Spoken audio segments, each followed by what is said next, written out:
وہ زمانے میں معزز سے مسلمان ہو کر اور تم خار ہوئے تارک قرآن ہو.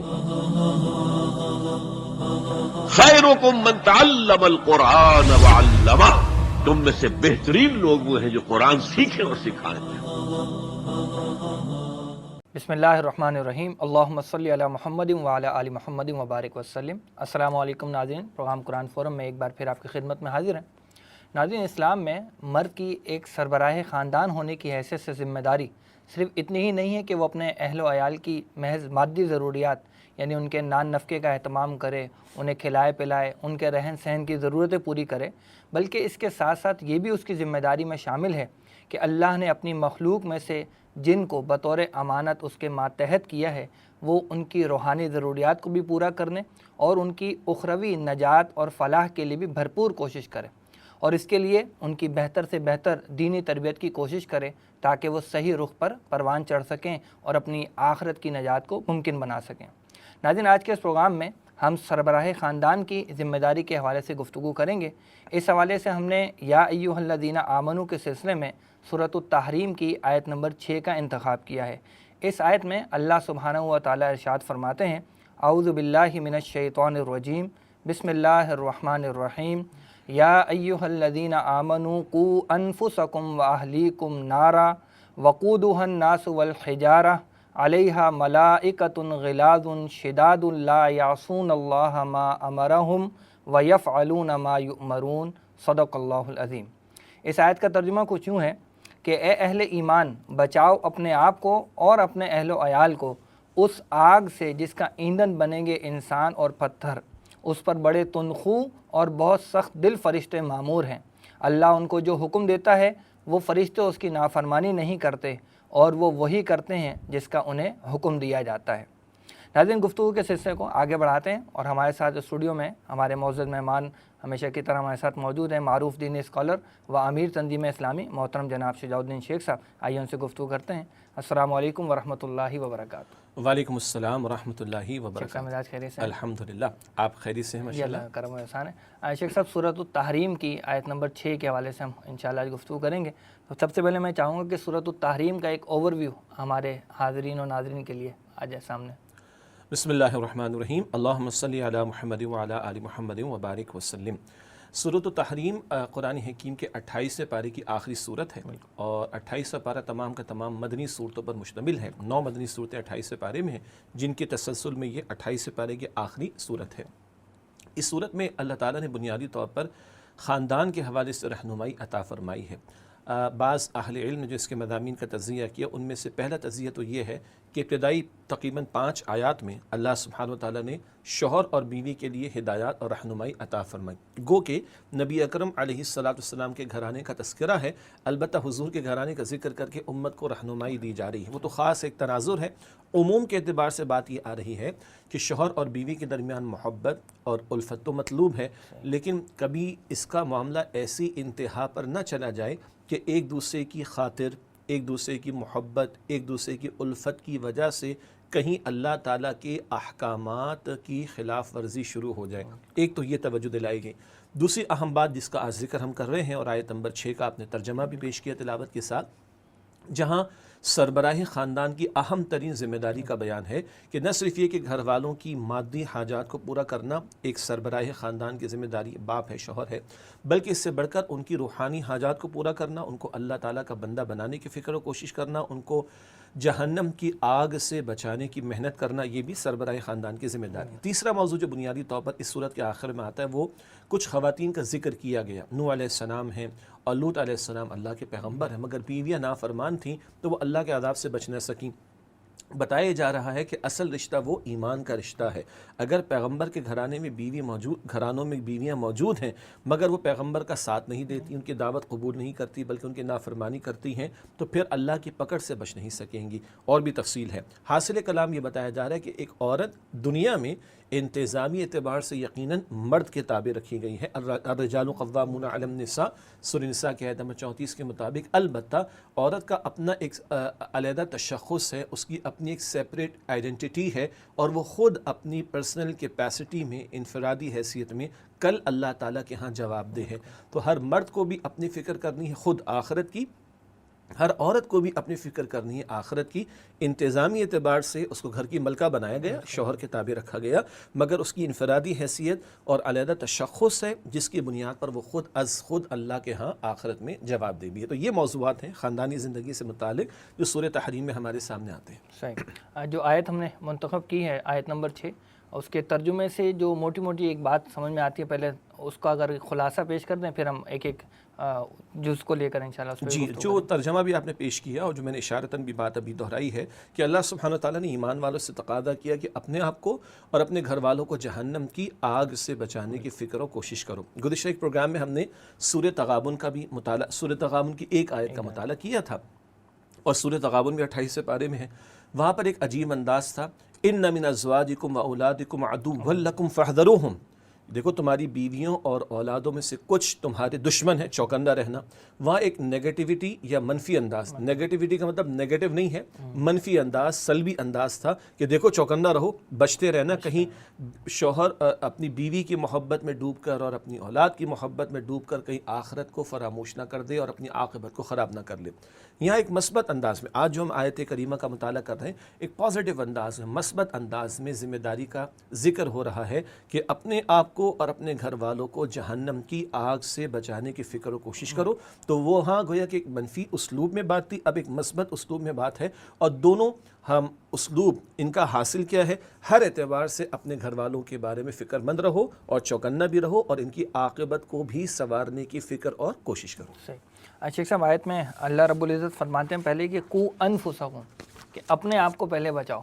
تو یہ اپنے آپ کو بچانے کا تذکرہ پہلے کس بنا پر آ رہا ہے، اس میں کیا زور کس چیز پر ہے؟ جی بہت اہم بات ہے. انگریزی میں ہم پڑھتے آئے ہیں چیریٹی بگنس ایٹ ہوم. بھئی اچھی بات ہے، خیر کی بات ہے، تو اس کا آغاز دوسروں سے نہیں، میری ذات سے ہونا چاہیے، پہلی بات. دوسری بات ہے دین ہمیں کیا سمجھاتا ہے، بلکہ بات یاد آئی اللہ تعالیٰ کی توفیق سے، اللہ کے پیغمبر صلی اللہ علیہ وسلم، حالانکہ حضور تو معصوم اور خطاؤں سے پاک ہیں، مگر حضور فرماتے اوصیکم و نفسی بتقوی اللہ عز وجل. دیکھو میں تمہیں بھی اور اپنے آپ کو بھی اللہ عز وجل کا تقوی اختیار کرنے کی وصیت کرتا ہوں. تو حضور فرما رہے اللہ تعالیٰ نے پیغمبر اس سے قرآن میں کہلوایا ہے وانا اول العابدین وانا اول المسلمین، میں اول اسلام کی روش پر آنے والا، یعنی فرما برداری کرنے والا ہوں، میں اول عبادت کرنے والا ہوں. اسی طرح وہ سورہ البقرہ کے آخر میں آتا ہے آمن الرسول بما انزل الیہ من ربہ والمؤمنون، رسول بھی ایمان لائے اس پر. عجیب جملہ ہے، رسول بھی ایمان لائے اس پر جو ان پر نازل کیا گیا، اور ایمان والے بھی. تو رسول پہلے ہیں، رسول تو معصوم ہیں، رسول تو خطاؤں سے پاک ہیں، اللہ کے بخشائے بندے، اور امام الانبیاء ہوں تو بعد از خدا بزرگ. تو یہ قصہ مختصر وہ یہ انداز اختیار کر رہے ہیں، تو یہ سب سے بڑی دلیل ہے. البتہ قرآن اور پیرایوں میں بھی اس کا ذکر ہمارے سامنے کرتا ہے. مثلاً سورہ مریم کی آیت نمبر 95 میں ذکر آتا ہے وَكُلُّهُمْ آتِهِ يَوْمَ الْقِيَامَةِ فَرْدًا، ہر ایک اکیلے اللہ تعالیٰ کے سامنے پیش ہوگا. قرآن یہ بھی بتاتا ہے کہ امتوں کو اجتماعی طور پر بھی جواب دینا ہے، لیکن at the end of the day بالآخر ہر فرد کو اپنا جواب خود دینا ہوگا. تو اصلاً قرآن کہتے ہیں کہ تمہارے اوپر اپنی ذمہ داری. ایک اور پیرا میں اس کو سمجھایا گیا سورہ مائدہ کی آیت نمبر 105 میں یا ایھا الذین آمنوا علیکم انفسکم، اے ایمان والو اصلاً تم پر اپنی ذمہ داری ہے. کسی اور کا گمراہی پر رہ جانا یہ تمہیں نقصان نہیں پہنچائے گا. البتہ اس کے پس منظر میں ایک تفصیل ہے کہ حضرت ابوبکر صدیق رضی اللہ تعالیٰ عنہ کے دور میں بعض لوگوں نے اس آیت سے تھوڑا سا غلط مفہوم لے لیا کہ بس ٹھیک ہے اپنی فکر کرو بھائی، دوسروں کی فکر کی ضرورت نہیں ہے. تو صدیق اکبر رضی اللہ تعالیٰ عنہ نے اس کی وضاحت فرمائی، خطبہ عطا فرمایا، اور حضور کی وہ حدیث پیش کی جو جامع ترمذی میں ہے کہ تم لازماً نیکی کا حکم دو گے، لازماً بدی سے روکو گے، اور اگر تم نے یہ کام نہ کیا، یہ فرض ادا نہ کیا، تو اندیشہ ہے کہ تم پر اللہ تعالیٰ کا عذاب آئے گا، اور تم دعائیں کرو گے اور اللہ تمہاری دعائیں قبول نہیں کرے گا. تو اس کا یہ مطلب نہیں کہ دوسری ذمہ داری ختم ہو گئی، نہیں، بتایا جا رہا ہے کہ اہم ترین اولین ذمہ داری بندے پر اپنی ذات کی ہے. تو یہ وہ اسلوب ہے قرآن حکیم میں، نبی اکرم علیہ السلام کے طرز عمل میں کہ بندہ اولاً اپنی فکر کرے. اچھا اس کا ایک اور غلط مفہوم بھی لوگوں نے لے لیا کہ ہمیں اپنی فکر کر لوں، پہلے میں 100% صحیح ہو جاؤں، پھر میں دعوت کا کام شروع کروں گا، پھر میں گھر والوں کو سمجھاؤں گا. یہ بھی اس کا مطلب نہیں ہے، ورنہ قیامت آ جائے گی نمبر 1، بلکہ موت آ جائے گی نمبر 2. اور تیسری بات ہے کہ ہم میں سے کوئی بھی خطا سے پاک تو نہیں ہے، آج نہیں تو کل مجھ سے مسٹیک ہونے کا امکان ہے.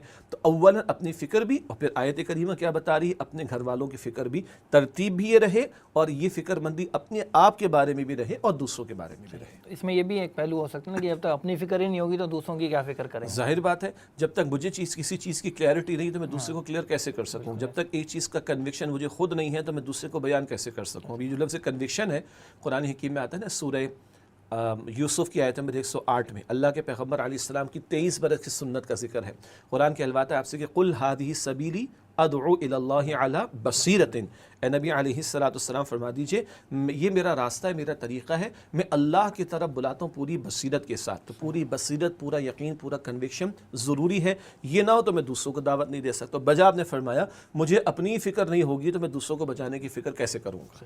اشرف صاحب، یہ بھی ایک پہلو آتا ہے کہ جب ہر شخص اپنے اعمال کا خود جواب دہ ہے، اور جیسے آپ نے آیت بھی پیش کی کہ ہر ایک اکیلے رب کے حضور حاضر ہوگا، اور قرآن یہ بھی کہتا ہے کہ لا تزر وازرۃ وزر اخری، تو پھر یہ گھر والوں کی ذمہ داری ہمارے اوپر کہاں سے آ گئی؟ ماشاءاللہ، یقیناً آپ نے جو سوال رکھا ہے وہ آپ کا نہیں، کچھ لوگوں کا ہے۔ بالکل ایسے۔ اور مزے کی بات کیا ہے کہ وہ آیت قرآنی بھی کوٹ کرتے ہیں، ٹھیک ہے۔ اچھا، مزے کی مزید ذرا یعنی افسوس بھی کہیں، مزے کی بات کہیں، عجیب بات کہیں، جو بھی آپ اس کو کہیں، کہ ایک حصہ قرآن کا لے رہے ہیں، اللہ تزر وازرۃ وزر اخری 6 مرتبہ قرآن میں کم و بیش آتا ہے، کوئی بوجھ اٹھانے والا کسی دوسرے کا بوجھ نہیں اٹھائے گا۔ بھائی قرآن کی آیت ہے، کوئی شک نہیں ہے، تو یہ آیت کہاں لے کے جائیں گے جو خود کہہ رہی ہے کہ قو انفسکم، آیت مکمل تو نہیں ہوئی، واہلیکم نارا، اپنے آپ کو بھی اور اپنے گھر والوں کو بھی جہنم کی آگ سے بچاؤ۔ پھر قرآن حکیم ہمیں سورہ شعراء میں بتاتا ہے آیت نمبر 214 میں وَأَنذِرْ عَشِيرَتَكَ الْأَقْرَبِينَ، اور اے نبی صلی اللہ علیہ وسلم اپنے قریب رشتہ داروں کو اللہ تعالیٰ کے عذاب سے ڈرائی۔ بھائی یہ آیت بھی تو سامنے رکھو۔ اسی طریقے پر قرآن نقشے پیش کرتا ہے اہل جنت کے بھی اور اہل جہنم کے بھی۔ قرآن جنت والوں کو نقشہ پیش کرتا ہے کہ جب جنت میں ہوں گے، اطمینان میں ہوں گے، تو کس بات کا شکر ادا کر رہے ہوں گے، انا کنا قبل فی اہلنا مشفقین۔ سورہ طور میں آیت نمبر 26 میں آتا ہے کہ ہم جب اپنے گھر والوں میں تھے تو ڈرتے رہتے تھے، گھر میں لحاظ رکھتے تھے اللہ تعالیٰ کی نافرمانی نہ ہو جائے، کہیں اللہ تعالیٰ کی پکڑ میں نہ آ جائے۔ اس کے برعکس وہ لوگ کہ جنہوں نے اپنے آپ کو بھی غفلت میں رکھا، گھر والوں کو بھی، قرآن ان کا ذکر بھی کرتا ہے۔ سورہ زمر کی آیت نمبر 15 میں ذکر آتا ہے قل ان الخاسرین الذین خسروا انفسهم واہلیہم یوم القیامہ، اے نبی علیہ السلام فرما دیجیے خسارے میں بے شک کون لوگ ہیں، اصل خسارہ تو آخرت کا، وہ جنہوں نے اپنے آپ کو اور اپنے گھر والوں کو خسارے میں ڈالا قیامت کے دن۔ یہ قرآن اہل جنت اہل جہنم کا ذکر کرتا ہے۔ پھر اللہ کے نبی مکرم صلی اللہ علیہ وسلم نے فرمایا بخاری شریف کی حدیث میں کلکم راعٍ وکلکم مسئول عن رعیتہ، ہر ایک تم میں سے راعی ہے، نگہبان ہے، اور اس کی رعیت میں جو لوگ ہوں گے، اس کی نگہبانی میں جو لوگ ہوں گے، ان کے بارے میں اس سے سوال ہوگا۔ پھر آگے حدیث سے بخاری شریف کی ذکر آتا ہے باپ ہے تو اولاد کے بارے میں سوال ہوگا، شوہر ہے تو بیوی کے بارے میں سوال ہوگا، آقا ہے تو غلام یا کنیز کے بارے میں سوال ہوگا، اور حکمراں ہے تو رعایا کے بارے میں سوال ہوگا۔ مطلب آج سینٹ کے الیکشن کی بھی پریشانی ہے، قومی اسمبلی کے اندر بھی پریشانی ہے، اپنا اقتدار بچانے کی پریشانی، کسے باشد کوئی بھی ہو، لیکن اس بات کی بھی پریشانی ہے کہ جن پر اقتدار مل گیا ان کے بارے میں بھی اللہ کے ہاں مسئول اور جواب دہ ہیں۔ یہ اللہ کے پیغمبر بیان فرمانے صلی اللہ علیہ وسلم۔ تو جو لوگ یہ کہتے ہیں کہ بھئی قرآن تو کہتا ہے اپنی فکر کرو، تو وہی قرآن کہتا ہے دوسروں کی فکر بھی کرو، تو پورا پیکیج لینے کی کوشش کریں، ورنہ پھر ہم وہ آیت سنائیں گے۔ البقرہ کی آیت نمبر 85 ہے افتؤمنون ببعض الکتاب وتکفرون ببعض، تم قرآن کا ایک حصہ لیتے ہو، کتاب کا ایک حصہ لیتے ہو، ایک حصہ نہیں لیتے، کچھ مانتے کچھ نہیں مانتے۔ یہ تقسیم اللہ کو پسند نہیں۔ آگے سخت بات ہے کہ جو اللہ کے احکام میں تقسیم کر دے تو دنیا میں ذلت اور رسوائی اور آخرت میں شدید عذاب کا معاملہ ہے۔ اللہ ہم سب کی حفاظت فرمائے۔ وہ جو پھر آیت ہے کہ لا تزر وازرۃ وزر اخری، تو اس کا پھر صحیح تر مفہوم کیا ہو جائے گا؟ جی، لا تزر وازرۃ وزر اخری، اس کا صحیح تر مفہوم کیا ہوگا؟ بھئی جرم کوئی اور کرے اور سزا میں بھگت لوں، اللہ تعالیٰ کسی کے ساتھ ظلم کا معاملہ نہیں کرے گا۔ بندے نے ایک گناہ کیا ہی نہیں ہے اور اس پر خواہ خواہ کوئی سزا کا بوجھ لاد دیا جائے، یہ بھی نہیں ہوگا۔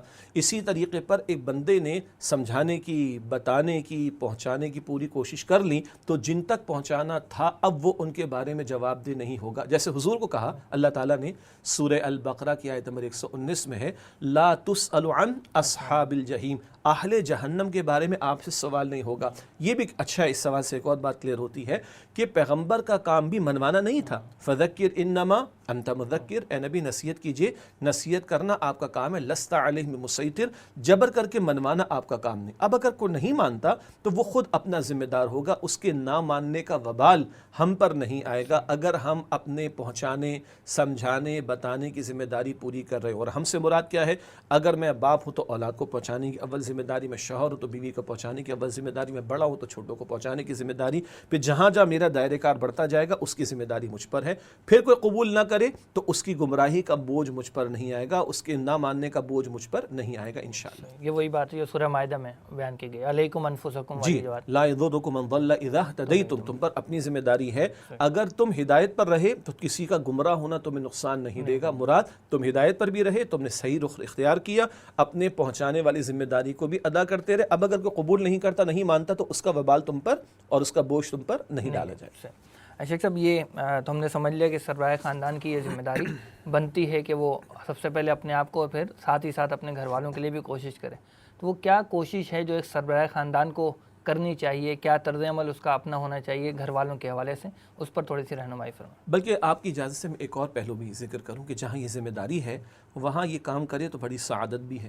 جی، حدیث شریف میں آتا ہے کہ نیک بیوی ایمان کے بعد سب سے بڑی نعمت ہے۔ اللہ ہمیں سمجھا دے بات، جی، اور گھروں میں اس محنت کی بھی توفیق عطا فرمائے۔ اور اللہ کے رسول علیہ السلام نے فرمایا نا کہ نیک اولاد تو ماں باپ کے لیے کیا بنتی ہے جی؟ صدقہ جاریہ بنتی ہے۔ پھر اسی طرح اللہ کے رسول علیہ السلام فرماتے ہیں کہ ایک شخص کا درجہ بلند ہوتا ہے اور اس کو بتایا جاتا ہے کہ تیری اولاد نے تیرے لیے استغفار کا اہتمام کیا۔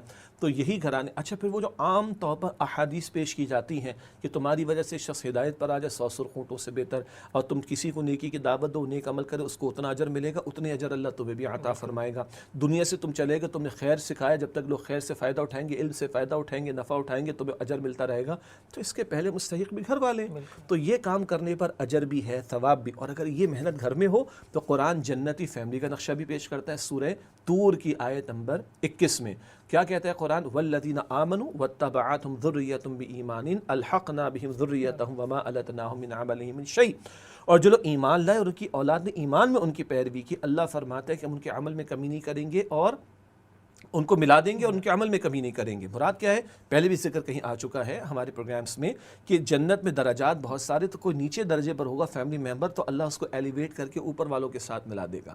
تو اگر یہ فرائض، یہ ذمہ داریاں ادا کریں تو انشاءاللہ تعالیٰ یہ سعادت کی بات بھی۔ اب آپ نے فرمایا کہ ایک سربراہ خاندان کو گھر والوں کو آگ سے بچانے کے لیے کیا فکر کرنی چاہیے؟ سب سے پہلی بات اس فکر کی فکر کرنی چاہیے۔ دیکھیے ہم میں سے کون ہے، میں آپ ہم سب صاحب اولاد الحمدللہ، کون ہے جو اپنے بچے کی انگلی بھی چولہے کے اندر جلنا گوارا کرے؟ سوال ہی پیدا نہیں ہوتا۔ ہمارا بچہ تو بڑی نعمت اور بڑی محبت اس سے ہے، ہم کسی کتے اور بلی کا ایک پیر بھی اس میں چلتا ہوا دیکھنا گوارا کر سکتے ہیں؟ نہیں۔ تو میں یہ گوارا نہیں کر سکتا تو کیا میں گوارا کر لوں کہ میں جہنم کا نوالا بن جاؤں؟ کیا میری اولاد جہنم کا نوالا بن جائے، میری بیوی جہنم کا نوالا؟ استغفر اللہ۔ یہ فکر کرنے کی ضرورت ہے۔ جتنا ہم یہ فکر کرتے ہیں کہ گھر والوں کو گرمی پریشان نہ کرے تو ہم گھر میں پنکھے لگاتے ہیں، ہم اے سی لگاتے ہیں، ٹھنڈا کا اہتمام کرتے ہیں گرمیوں کے اندر، اس سے زیادہ شدید تر آیت ہے، شدید ترین جو ہے وہ آگ ہے جہنم کی، اس سے بچانے کے بارے میں فکر مندی کی روش اختیار کرنا۔ جب یہ فکر مندی ہو جائے گی تو انشاءاللہ تعالی محنت بھی شروع ہو جائے گی۔ وہ محنت کیا ہے؟ گھر والوں کو صحیح تعلیم دین کی دلانے کی کوشش کرنا، اللہ کے دین کا صحیح تصور ان کے سامنے آئے۔ صحیح تصور سے ہماری کیا مراد ہے؟ آج لوگوں کا خیال ہے کہ رمضان شریف میں ہم نے کچھ نیکیاں کر لی، فارغ، ہم نے جمعے کی 2 رکعت پڑھ لی، فارغ، ہم نے حج عمرہ ادا کر لی، ہم فارغ۔ نہیں، دین تو آل انکلوسیو پیکج عطا کرتا ہے۔ تو گھر والوں کے لیے دین کی تعلیم کا بندوبست کرنا کیا اچھا ہو گھر والے، اللہ تعالیٰ کے بہت سے نیک بندوں نے بہت سارا کام کیا ہے، قرآن کا ترجمہ تفسیر اس کا مطالعہ کیا جائے، احادیث ہے ان کا مطالعہ کیا جائے، اچھا آڈیو ویژول کا دور ہے، ہمارے استاد ڈاکٹر اسرار صاحب رحمۃ اللہ علیہ اور بہت سارے اہل علم ہیں، ان کی ہزاروں گھنٹے ریکارڈڈ موجود ہیں۔ کوئی شکل گھر والے ترتیب بنا لیں، ہفتے میں ایک دن کوئی آدھا پونا گھنٹہ کچھ سننے کا، پڑھنے کا اہتمام ہو جائے، ڈیلی بیسس پہ مختصر کچھ بات ہو جائے۔ وہ دور تھا کہ رات کو مائیں جو ہے بچوں کو لوریاں دیتی تو ان میں عقیدہ بیان ہوتا تھا، دوا بھی پلاتی تھی تو اللہ شافی اللہ کافی، پورا عقیدہ اس کے اندر، دوا سے کچھ نہیں ہوگا، اللہ کے حکم سے ہوگا۔ اسی طرح وہ سٹوری سنایا کرتی تھیں، جی، گھر والے بیٹھ کر ڈسکشن کر لیا کرتے تھے۔ آج تو ہر کمرے کے اندر ٹی وی کی اسکرین، ایل سی ڈی کی اسکرین الگ لگ گئی، ہر بچے کا موبائل ہر ایک الگ الگ بیٹھا ہوا ہے نا جی۔ کھانے کے ٹائم پر کچھ کر لو، رات کو سونے سے پہلے کچھ کر لو، پھر قریب مسجد میں کوئی اہتمام ہوتا ہے، کہیں کسی دینی درسگاہ میں، دینی ادارے کے اندر کوئی دین کی تعلیم کا اہتمام ہے، وہاں ان کو لے جانے کی کوشش کی جائے۔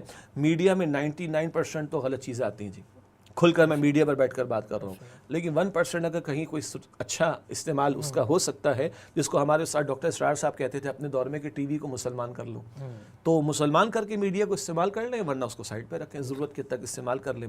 پھر اس کا بہترین ایک حل ہوتا ہے کسی دینی اجتماعیت سے جڑنا۔ جب آدمی دینی اجتماعیت میں، دینی ماحول میں جڑے گا تو دین بھی سیکھے گا، دین کا تصور بھی واضح ہوگا، فرائض دینی بھی واضح ہوں گے، اور فیملیز کی انٹریکشن ہوگی، ایک دوسرے کے تجربات سے ہم فائدہ اٹھا سکیں گے۔ یہ اگر ہم شروع کر دیں تو میں سمجھتا ہوں کہ گاڑی چل پڑے گی۔ اور آخری جو بات میں نے عرض کی ہے، کسی دینی اجتماعیت میں شامل ہونا یہ اہم ترین شے ہے، جس سے ہمیں معلوم بھی ہوگا کہ کیا کرنا ہے کیا نہیں کرنا۔ آج گھروں میں کہیں بے حیائی کا کام تو نہیں چل رہا، فحاشی اور یعنی کے معاملات تو نہیں چل رہے، ٹی وی کی اسکرین پر کیا کچھ دکھایا جا رہا ہے، گھر میں کوئی مال حرام تو نہیں آ رہا، سود کی آمدنی تو نہیں آ رہی، رشوت کی آمدنی تو نہیں آ رہی، اور کوئی ڈاکہ ڈال کے چوری کر کے مال تو گھر میں نہیں آ رہا، گناہوں کے کام تو نہیں ہو رہے۔ باپ کو فکر کرنی چاہیے، جیسے مرچ اوپر نیچے ہو جائے تو باپ کو غصہ آتا ہے، شوہر کو غصہ آتا ہے، اگر کپڑے صحیح سے نہ ہو تو شوہر کو غصہ آ جاتا ہے، وغیرہ وغیرہ، بچے کے نمبر اچھے نہیں آئے میتھس میں تو غصہ آتا ہے۔ کیا نماز کے چھوٹ جانے پہ غصہ آتا ہے؟ قرآن بند رکھا ہوا ہے ہم نے کر کے، غصہ آتا ہے؟ گھر میں اگر بچیاں جو ہے عائشہ رضی اللہ تعالیٰ عنہ، بی بی فاطمہ رضی اللہ تعالیٰ عنہ کا لباس اختیار نہیں کر رہی، اور ٹرینڈ جو چلا ہوا ہے آزادی کا اسی کے اوپر لگی ہوئی ہیں، تو کیا ہماری غیرت کبھی جاگتی؟ یہ احساس کرنے کی ہمیں ضرورت ہے۔ شیخ صاحب، اس میں ایک شخص کا جو سربراہ خاندان ہے اس کے اپنے ذاتی قول اور فعل کا بھی کس حد تک عمل دخل ہوتا ہے؟ بہت اچھی بات آپ نے فرمائی۔ دیکھیے، تربیت الفاظ سے کم ہوتی ہے اور کردار اور عمل کے پیش کرنے سے زیادہ ہوتی ہے۔ ٹھیک ہے، میرے گھر پہ کوئی نوک کرے اور میں بیٹے سے کہوں بیٹا کہہ دو ابو گھر پہ نہیں ہے، تو میں بیٹے کو کیا سکھا رہا ہوں؟ میں جھوٹ سکھا رہا ہوں۔ ٹھیک ہے، اگر تو بہت ہی بیچارہ بھولا ہوگا تو کہہ دے گا ابا کہہ رہے ہیں کہ ابا گھر پہ نہیں، اور اگر اس کو ہم ٹرین کر چکے ہیں کہ چیٹنگ کیسے کی جاتی تو کہے گا ابا گھر پہ نہیں ہے۔ تو میں نے اس کو جھوٹ سکھا دیا۔ ٹھیک ہے، کل وہ کہیں مسجد میں، کسی درس میں، کسی ٹی وی کے پروگرام میں، اسکول کی کسی کتاب میں پڑھ لے منافق کی نشانیاں کیا ہیں؟ جب بات کرے گا جھوٹ بولے گا، جب وعدہ کرے گا توڑ دے گا، جب امانت رکھوائی جائے گی خیانت کرے گا، اور جب جھگڑا ہوگا تو گالیاں دے گا۔ تو وہ اپنے باپ کے بارے میں کیا رائے قائم کرے گا؟ میرا باپ تو جھوٹا ہے۔ کیا عزت رہے گی بیٹے کی، باپ کی بچے کے سامنے؟ تو کردار کی گواہی۔ ٹھیک ہے، دیکھیے سچی بات ہے، ہمارے گھر میں بچے فرینچ تو نہیں بولتے، جرمن نہیں بولتے، اردو بولتے نا، یا کوئی لوکل لینگویج ہوگی، کہیں پنجابی، کہیں سندھی، کہیں پشتو، فرینچ تو نہیں بولتے نا۔ کیوں؟ ماں باپ اردو بولیں گے، بچے اردو بولیں گے، ماں باپ فرینچ بولیں گے، بچے فرینچ بولیں گے، ماں باپ سندھی بولتے ہیں، بچے سندھی بولتے ہیں۔ اگر ماں نماز کو کھڑی ہوگی تو بیٹی لامحال اس کو فالو کرے گی، باپ اگر نماز کے لیے اٹھے گا تو لامحالہ بیٹا اس کو فالو کرے گا۔ میں اپنے ماں باپ کے ساتھ اچھا سلوک کروں گا تو میری اولاد کے لیے نمونہ بنوں گا کہ ماں باپ کے ساتھ اچھا سلوک کرنا چاہیے۔ میں اپنے ماں باپ کے ساتھ چلا کر بات کروں گا تو میرا بیٹا اف فلا تقل لہما اف، اس کو یاد نہیں رہے گا، وہ بھی چلا کر مجھ سے بات کرے گا۔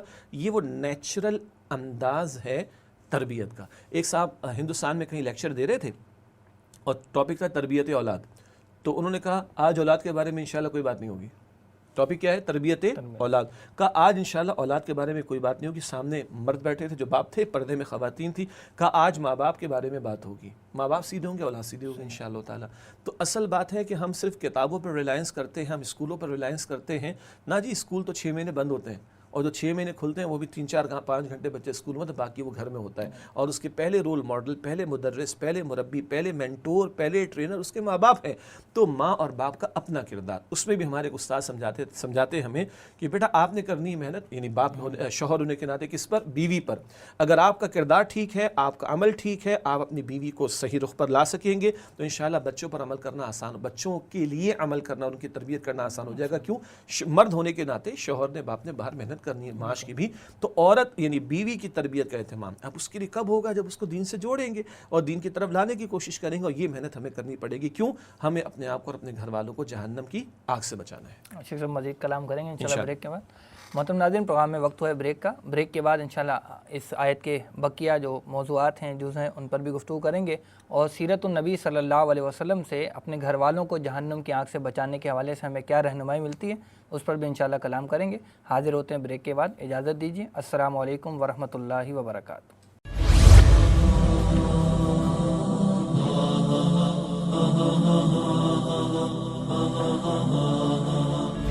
وہ زمانے میں معزز سے مسلمان ہو کر اور تم خار ہوئے تاریک قرآن ہو۔ خیرکم من تعلم القرآن وعلمہ، تم میں سے بہترین لوگ وہ ہیں جو قرآن سیکھیں اور سکھائیں۔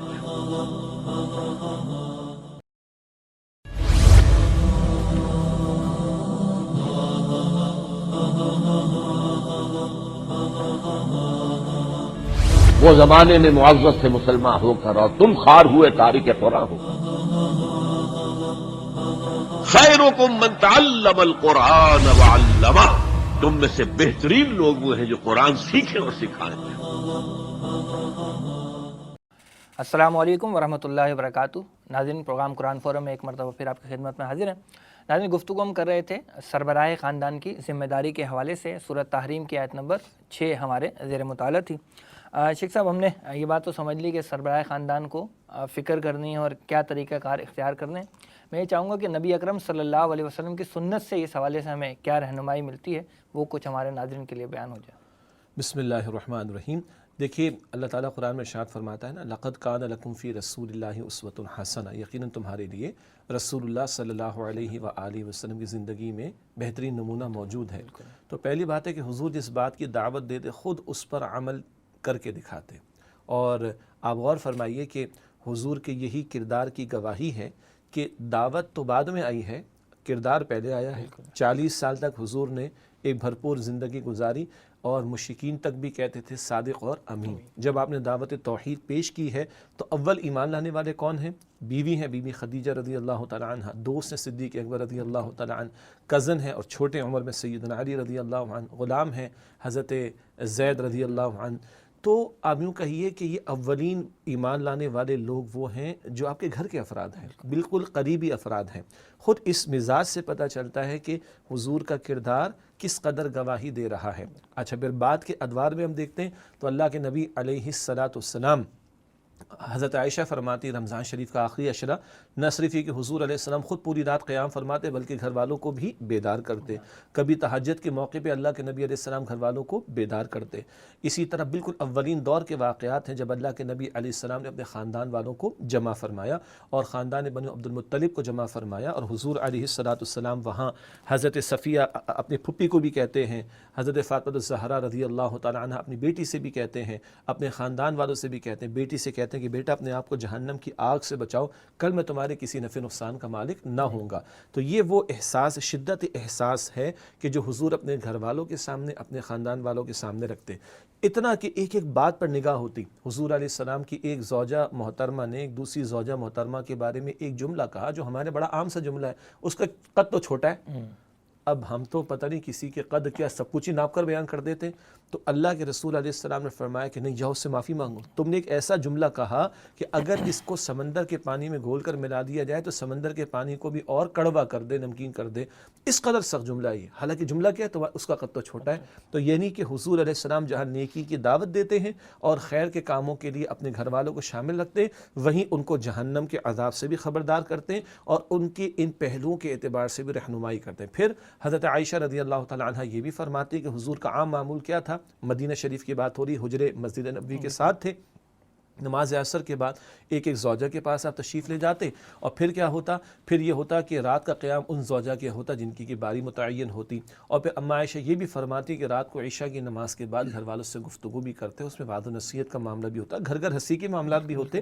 اسی طرح مشہور واقعہ اللہ تعالیٰ نے یاد دلایا کہ بی بی فاطمہ الزہرا آتی ہے نبی علیہ السلام کے پاس کہ اے ابا جان دیکھیے میں پانی بھر کر لاتی ہوں، یہ مشکیزے کی جو رسی ہے اس کا بھی میرے نشان آ جاتے ہیں، میں چکی پیستی ہوں، ہاتھوں میں جو ہے یہ کھردرے سے ہو جاتے ہیں، کٹے پڑ جاتے ہیں، تو کوئی غلام مل جائے. تو اللہ کے پیغمبر علیہ السلام فرماتے ہیں بیٹا جب تک بدر کے یتیموں کا مسئلہ حل نہ ہو جائے محمد صلی اللہ علیہ وسلم کی بیٹی کے گھر میں غلام تو نہیں آ سکتا، مگر یہ کرنا کہ رات کو جب بستر پر سونا تو 33 مرتبہ سبحان اللہ، 33 مرتبہ الحمدللہ، اور ایک روایت کے مطابق 34 مرتبہ اللہ اکبر پڑھنا، اور دوسری روایات بھی ہیں.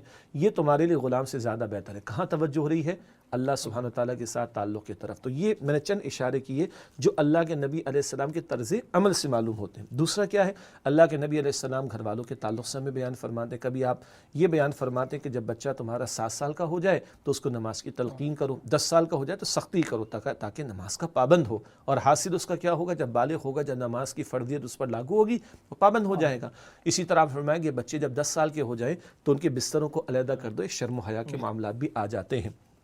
اسی طرح اللہ کے پیارے نبی صلی اللہ علیہ وسلم نے شوہر بیوی کے تعلق سے فرمایا، مختلف روایات ہیں، کبھی آپ دعا عطا کرتے ہیں اللہ اس مرد پر رحم فرمائے جو اپنی بیوی کو رات کو بیدار کرتا ہے کہ وہ کھڑی ہو کر اللہ کے حضور راز و نیاز کی باتیں کرے، نماز ادا کرے، اللہ اس بیوی پر رحم فرمائے کہ جو اپنے شوہر کو بیدار کرتی ہے تاکہ وہ اللہ سے لو لگا سکے۔ پھر حدیث میں بڑا دلچسپ نکتہ آتا ہے کہ اگر نہ اٹھے تو اس کے چہرے پر چھینٹے پانی کے مارے اس کو بیدار کرنے کے لیے، دونوں کے لیے، ایسے زوجین کے لیے اللہ کے پیارے رسول علیہ السلام نے دعا بھی عطا فرمائی ہے۔ تو اولاد کے تعلق سے، زوجین کے تعلق سے، پھر اللہ کے نبی علیہ السلام فرماتے کہ کسی باپ نے اپنی اولاد کو عمدہ اخلاق سے بہتر کوئی عطیہ کبھی نہیں دیا۔ آج ہم اولاد کو گاڑی بھی دے رہے ہیں، اسمارٹ فون تو چھوٹی بات ہوگی لوگوں کے لیے، سب کچھ دے رہے ہیں، کیا ہم ان کو اخلاق دے رہے ہیں، ان کو کردار دے رہے ہیں کہ اپنے آپ کو، اپنے لیے ہم ان کو صدقہ جاریہ بنا رہے ہیں؟ حضور فرما رہے صلی اللہ علیہ وسلم کسی باپ نے اپنی اولاد کو اچھے اخلاق سے بڑھ کر کوئی عطیہ کبھی نہیں دیا۔ تو حضور کا طرز عمل بھی سامنے ہے اور حضور کے مبارک ارشادات بھی گھر والوں کی تربیت کے تعلق سے سامنے ہیں۔ اس میں خاص طور پہ جو دینی تعلیم و تربیت ہے اس کا بندوبست کروانا چھوٹی عمر میں بھی اور پھر آگے چل کر بھی اس کی طرف بھی ضرورت پڑتی ہے۔ ظاہری سی بات ہے، یعنی جہاں ہم اپنے بچوں، وہی بات جو شروع میں آپ نے بیان فرمائی کہ ان کی مادی حاجات کو پورا کرنے کی کوشش کر رہے ہیں، وہیں ان کی دینی حاجات کو بھی پورا کرنے کا اہتمام کرنا چاہیے، ان کی دینی تعلیم کا بندوبست کرنا چاہیے۔ اللہ کے رسول نے یہ بھی فرمایا ہے کہ تمہارا بچہ جب کچھ بولنے کے قابل ہے تو پہلا کلمہ اس کی زبان پر کیا ہے؟ لا الہ الا اللہ۔ اچھا، لا الہ الا اللہ تو یہ پورا کلمہ ہو گیا نا۔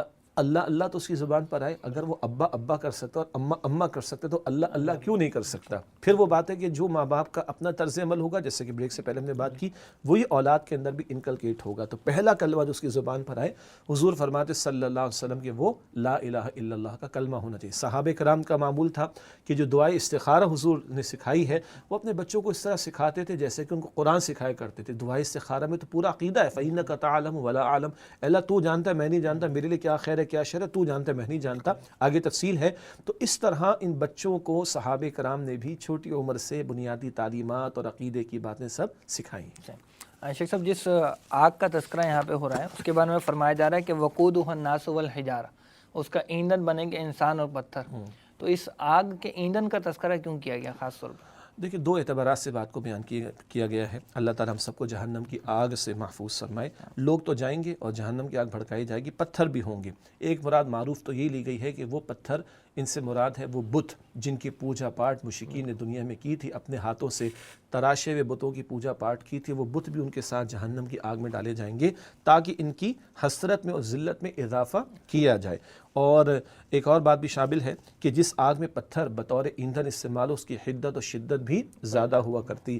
اس میں ایک سائنٹیفک فیکٹ بھی ہے لیکن ہم اس بحث میں نہیں جانا چاہیں گے، بلکہ میری فیلڈ بھی نہیں ہے، لیکن اصل بات ہے کہ جہنم کی آگ سے ڈرایا گیا ہے۔ تو پتھر سے مراد وہ بت بھی ہیں جن کو تراشا گیا اپنے ہاتھوں سے۔ اور غور کیجئے گا، قرآن قیامت تک کے لیے رہنمائی دیتا ہے۔ آج بھی پڑوسی ملک ہندوستان ہے اور دنیا بھر میں کروڑوں کی تعداد میں ہندو بستے ہیں، آج بھی بتوں کی پوجا پاٹ تو ہو رہی ہے۔ قرآن 14 صدیوں پہلے نازل تو ہوا ہے لیکن ہر دور کے لیے رہنمائی کہ اپنے ہاتھوں سے تراشے ہوئے بتوں کو معبود کا درجہ دیکھے ان پر تکیہ کرنا، یہ انسان اپنی عزت اور شرف کو خود ہی مٹی میں ملا رہا ہے، تو یہ ظلم کر رہا ہے انسان، تو کل اس کی حسرت میں اضافہ ہوگا، انہی پتھروں کے بتوں کو جہنم کی آگ میں ڈالا جائے گا۔ جو فرشتے اللہ تعالیٰ نے اس جہنم پر مقرر کیے ہیں ان کے بارے میں دو اوصاف یہاں بیان کیے گئے، غلاظن اور شدادن۔ تو یہ اوصاف کیا ہے، اس کا مطلب کیا ہے؟ دیکھیے، فرشتہ اللہ تعالیٰ کی مخلوق ہے اور اللہ تعالیٰ نے ان کے لیے بہت سارے کاموں کو مقرر فرمایا۔ کوئی فرشتہ وحی لے کر آ رہا ہے، کوئی پہاڑ پر مقرر ہے، کوئی روزی عطا کرنے پر اللہ کے حکم سے مقرر ہے۔ اسی طرح اللہ تعالیٰ نے جنت میں بھی فرشتے رکھے۔ جنت والوں کو فرشتے کہیں گے نا سلام علیکم طبتم، بہت اچھے رہے تم، بس سلامتی ہو، فادخلوها خالدین۔ تو جیسے جنت میں اہل ایمان کو، اہل جنت کو خوشیاں اور راحتیں دینے کے لیے، آرام دینے کے لیے فرشتے مقرر ہیں، ٹھیک ہے، ان کے استقبال کے لیے فرشتے مقرر ہیں۔ اسی طرح اہل جہنم کو عذاب دینے کے لیے جہنم پر فرشتے مقرر ہیں۔ اللہ ہم سب کو جہنم کے عذاب سے بچائے۔ جنت میں سلامتی ہی سلامتی ہے، راحت ہی راحت ہے، جہنم میں سختی ہی سختی ہے، آگ ہی آگ ہے، عذاب ہی عذاب ہے۔ تو وہاں مقرر فرشتوں کی صفات بیان کی جا رہی ہیں، غلاظ شداد، بڑے تند خو ہیں، بڑے سخت مزاج ہیں، ان کے اندر کوئی نرمی کا، کوئی شفقت کا، کوئی رحمت کا مادہ اللہ تعالیٰ نے رکھا ہی نہیں۔ جیسے ہمارے اندر جبلی طور پر، یہ فطری طور پر اللہ نے کچھ تقاضے رکھے، بھوک لگتی ہے، پیاس لگتی ہے، وغیرہ وغیرہ، اسی طرح ان کے اندر جو صفت اللہ نے فطری طور پر رکھ دی ہے وہ ہے ہی سختی کی، ان کا کام عذاب دینے کے سوا کچھ اور نہیں۔ تو پہلے ذکر کیا تھا، وہ تو پتھر بھی وہاں پر ہوں گے، ایک تو بتوں کا ذکر آ گیا، اور دوسرا پتھر بطور ایندھن جس آگ میں استعمال ہو تو اس کی حدت اور شدت بھی بہت زیادہ ہوتی ہے، انٹینسٹی بہت زیادہ ہوتی ہے، تو وہ ایک عذاب کی شدت کا بیان، اور ایک اب ان فرشتوں کا بیان کہ ان کا کام ہی عذاب دینا ہے۔ لا یعصون اللہ ما امرہم، اللہ نے جو حکم دیا اس کی نافرمانی نہیں کرتے، وہم وَيَفْعَلُونَ مَا يُؤْمَرُونَ، وہی کرتے ہیں جس کا انہیں حکم دیا جاتا ہے۔ تو ان کو حکم کیا دیا گیا؟ صرف عذاب دینا ہے، عذاب دینا ہے، عذاب دینا ہے۔ تو یہ اور اہل جہنم کی ذلت میں اضافہ، ان کی حسرت میں اضافہ، اور آج جب ہم قرآن کا مطالعہ کر رہے ہیں تو ڈراوے کی شدت بیان کی جا رہی ہے کہ وہاں ان فرشتوں کے اندر کوئی رحم دلی کے جذبات نہیں، ان کا کام ہی عذاب دینا ہے۔ یہ ڈراوا دے کر اللہ ہمیں ڈراتا ہے، اللہم اجرنا من النار، اے اللہ ہمیں آگ کے عذاب سے محفوظ فرما۔ شیخ صاحب، یہ فرشتوں کے بارے میں کچھ لوگوں کا یہ نظریہ ہے کہ یہ کوئی مخلوق نہیں ہے، یہ تو بس جو فورسز آف نیچر ہیں، قواعد طبیعیہ جن کو کہا جاتا ہے، اس طرح کی کوئی چیز ہے، یہ کوئی ایگزسٹ کرنے والی کوئی مخلوق نہیں ہے، ایسا ہی ہے یا کچھ اس کے خلاف ہے؟ ہاں، فورسز آف نیچر آپ نے کہا نا، وہ قواعد طبعیہ جسے کہا جاتا ہے اردو میں، ذرا گاڑی اردو کے اندر۔ دیکھیے اب بات کھل کر لیتے ہیں اس کے اوپر۔ کبھی ایک دور گزرا، اب بھی اثرات تو ہیں، جب انگریز آیا ہندوستان کے اندر اور انگریز سے مرعوب بھی ہم ہوئے، غلامانہ ذہنیت تو پھر آپ کو پتہ ہے نا کہ مستند ہے ان کا فرمایا ہوا۔ تو کبھی سر سید احمد خان سے ایک بڑا خطا کا معاملہ ہو گیا کہ انہوں نے کچھ ڈیفینسو موڈ میں آ کر کچھ ہمارے عقائد کے پہلوؤں کی سائنٹیفک ریزننگ کرنے کے لیے عقل کو نقل یعنی وحی کی تعلیم پر ترجیح دے کر اس کا ڈیفینس کرنا چاہا، اور معاملہ الٹا ہو گیا۔ بعد میں غلام احمد پرویز جو کہ معروف ہوئے بعد میں انکار سنت کے فتنے کے تعلق سے، اور ابھی اثرات اب بھی ہیں، تو وہاں پہ کچھ لوگوں نے جنات تک کا انکار کر ڈالا، شیطان تک کا انکار کر ڈالا، فرشتوں تک کا انکار کر ڈالا، اور کہیں فورسز آف نیچر کا نام دے دیا، کہیں یہ دے دیا، کہیں وہ دے دیا۔ یہ بہرحال ایک مغربی معاشرے جو کہ بے خدا تہذیب والے معاشرے ہیں، ان کی مرعوبیت کا ہی نتیجہ ہے کہ فورسز آف نیچر کہہ کے جان چھوڑاؤ۔ فرشتوں کو کہہ دو نا یہ انسان ہی ہوتے ہیں جو آگ بگولا ہو جاتے ہیں نا، کیونکہ جنات جو ہے وہ آگ سے بنے، تو آگ بگولا ہو جاتا ہے، انسان تو جن بن جاتا ہے۔ انا للہ و انا الیہ راجعون، اور شیطان ذرا بڑا آگ بگولا ہو جانے والا جن ہوگا جی۔ تو یہ ہے ان کا تصور۔ باقی امت کا تصور، پوری امت کا تصور فرشتوں کے بارے میں بہت واضح۔ فرشتے اللہ تعالیٰ کی برگزیدہ ہستیاں ہیں، اللہ تعالیٰ کی مخلوق ہیں، اللہ تعالیٰ نے نور سے ان کو پیدا کیا، اللہ نے ان کو شعور بھی عطا فرمایا۔ فرشتے کبھی اللہ تعالیٰ کے سامنے کچھ سمجھنے کے لیے سوال بھی رکھتے ہیں۔ آدم علیہ السلام کا قصہ سورۃ البقرہ کے شروع میں اللہ فرما رہا ہے میں تو خلیفہ بنانے والا ہوں، اے اللہ ہمارے خیال ہے کہ زمین میں خون ریزی تو نہیں مچائے گا؟ اللہ نے فرمایا جو میں جانتا ہوں تم نہیں جانتے، پورا واقعہ ہے نا۔ تو فرشتے ذی شعور ہستیاں ہیں، کانشیس ان کو بھی عطا کیا گیا، اور قرآن کے دیگر مقامات سے بھی بات واضح ہوتی ہے۔ پھر ان میں مذکر مؤنث کا مسئلہ نہیں ہے، ان میں میل فیمیل کا کوئی کانسیپٹ نہیں ہے۔ اسی طریقے پر ہیں وہ اللہ کے بندے اور اللہ تعالیٰ کے حکم کے پابند ہیں۔ دو آراء بیان ہوتی ہیں، ایک تو یہ کہ فرشتوں کے اندر بھی ایک صلاحیت تو ہے شر کی طرف جانے کی، مگر ان کو اللہ تعالیٰ کی تجلیات کا ایسا مشاہدہ حاصل ہے کہ وہ نہیں کرتے گناہ۔ اور ایک رائے جو کہ معروف ہے کہ اللہ نے ان کو خیر کی ہی صلاحیت عطا کی ہے، اور وہ نافرمانی اللہ تعالیٰ کی کر ہی نہیں سکتے۔ پھر معروف فرشتے ہم جانتے ہیں کہ ان کے خاص کام بھی اللہ تعالیٰ نے مقرر فرمائے ہیں۔ جبریل علیہ السلام ہے تو وحی لے کر آتے ہیں، اسرافیل علیہ السلام وہ سور پھونکیں گے، اسرائیل علیہ السلام ہے وہ روح قبض کرتے ہیں، اور میکائیل علیہ السلام ہے وہ رزق و بارش برسانے پہ مقرر ہیں۔ اسی طرح دو فرشتے یہاں بیٹھے ہوئے ہیں، اور فرشتوں کی تعداد کتنی ہے وہ بیت معمور کا جو ذکر قرآن میں سورہ طور میں آتا ہے، وہاں اللہ کے گھر میں وہ عبادت کرتے ہیں۔ 70,000 فرشتے پہلی دفعہ آتے ہیں تو بس وہ پہلی دفعہ ہی ان کو انٹری ملتی ہے، سیکنڈ ٹائم ان کی باری نہیں آتی۔ تو اللہ تعالیٰ کے ان لشکروں کو تو ہم جان بھی نہیں سکتے۔ یہ وہ مسلمہ بنیادی عقیدے کی باتیں ہیں جس پر امت کا اتفاق ہے، اور یہ کوئی محض سورسز آف نیچر نہیں بلکہ اللہ تعالیٰ کی ذی شعور نورانی مخلوق ہے۔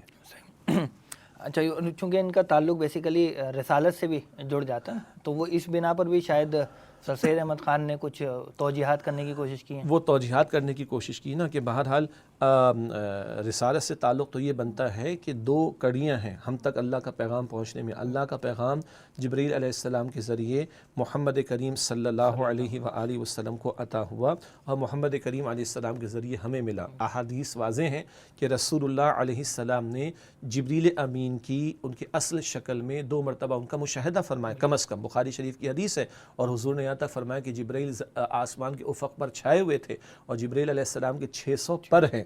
وہ جو روایت احادیث میں بھی دیکھا جاتا ہے نا کہ راویوں کی آپس میں ملاقات بھی ہوئی کہ نہیں, تو محمد مصطفیٰ علیہ السلام کے پاس جبرائیل تو ہزاروں مرتبہ آئے مگر اپنی اصل شکل میں انہیں حضور نے کم از کم 2 مرتبہ دیکھا ہے.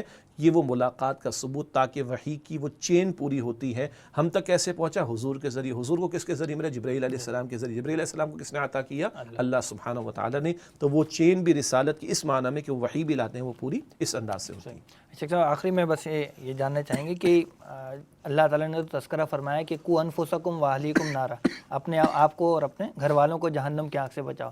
تو کیا ایک بندہ مومن کی عمومی اعتبار سے یہ ذمہ داری صرف اپنی ذات اور اپنے گھر والوں تک ہی محدود ہے یا معاشرے اور بحیثیت امتی ہونے کے یہ ذمہ داری وسیع تر بھی بنتی ہے؟ ماشاءاللہ اس میں ایک فرق تو یہ کر لیں کہ جو ذمہ داری مردوں پر ہے وہ عورتوں پر نہیں ہے. عورتوں کا دائرہ کار زیادہ فوکسڈ ہے گھر کی طرف. قرآن سورہ احزاب میں بھی بتاتا ہے وَقَرْنَ فِي بُيُوتِكُنَّ, اپنے گھر میں قرار پکڑو. باہر جا سکتی ہے عورت ضرورت ہو شریعت کا تقاضا پورا کرنے کے لیے, بلکہ شریعت کے تقاضے پورے کرتے ہوئے ستر حجاب کے احکامات کا لحاظ رکھتے ہوئے جائے. لیکن اصل مقام, اصل ٹھکانہ, اصل ذمہ داری عورت کی گھر کے تعلق سے ہے. مردوں پر باہر کی اور زیادہ ذمہ داری ہے. ایک تو یہ فرق رہے گا. اصول کے اعتبار سے, عموم کے اعتبار سے اپنی ذات کی فکر بھی کرنی, اپنے گھر والوں کی فکر بھی کرنی ہے.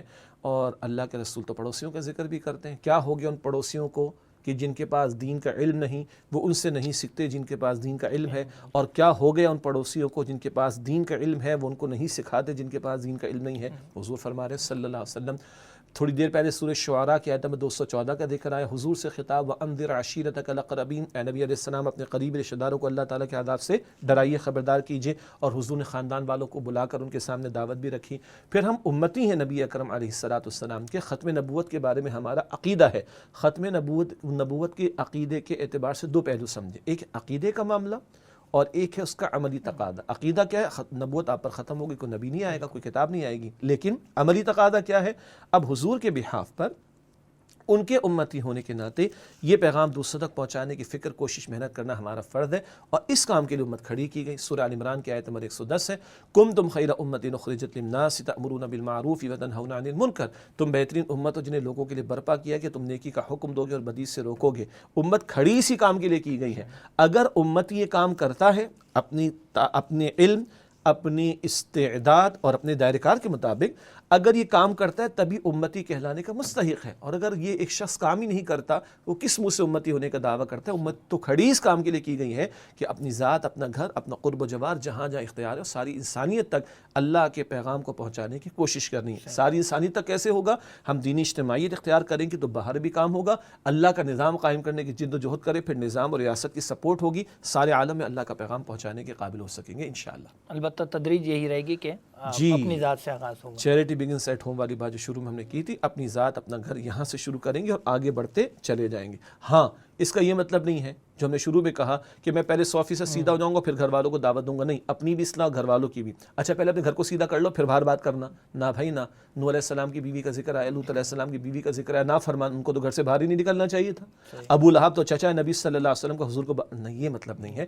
اپنی بھی اصلاح مستقل, گھر والوں کی بھی فکر مستقل, اور مردوں کے لیے باہر بھی کام کرنا ہے مستقل. یہ ساتھ ساتھ چلے گا لیکن اپنی ذات کو فراموش نہیں کرنا, اپنے گھر فراموش نہیں کرنا. یہاں سے شروع اور چلتے چلتے آگے ساتھ ساتھ بڑھیں گے انشاءاللہ. جزاک اللہ. شیخ صاحب بہت شکریہ آپ کی قیمتی وقت کا.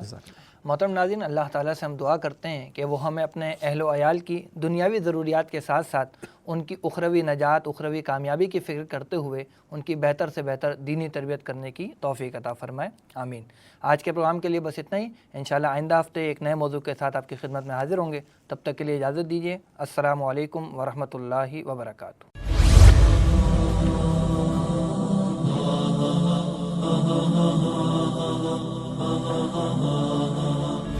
وہ زمانے میں معزز سے مسلمان ہو کر اور تم خار ہوئے تاریخ قرآن ہو.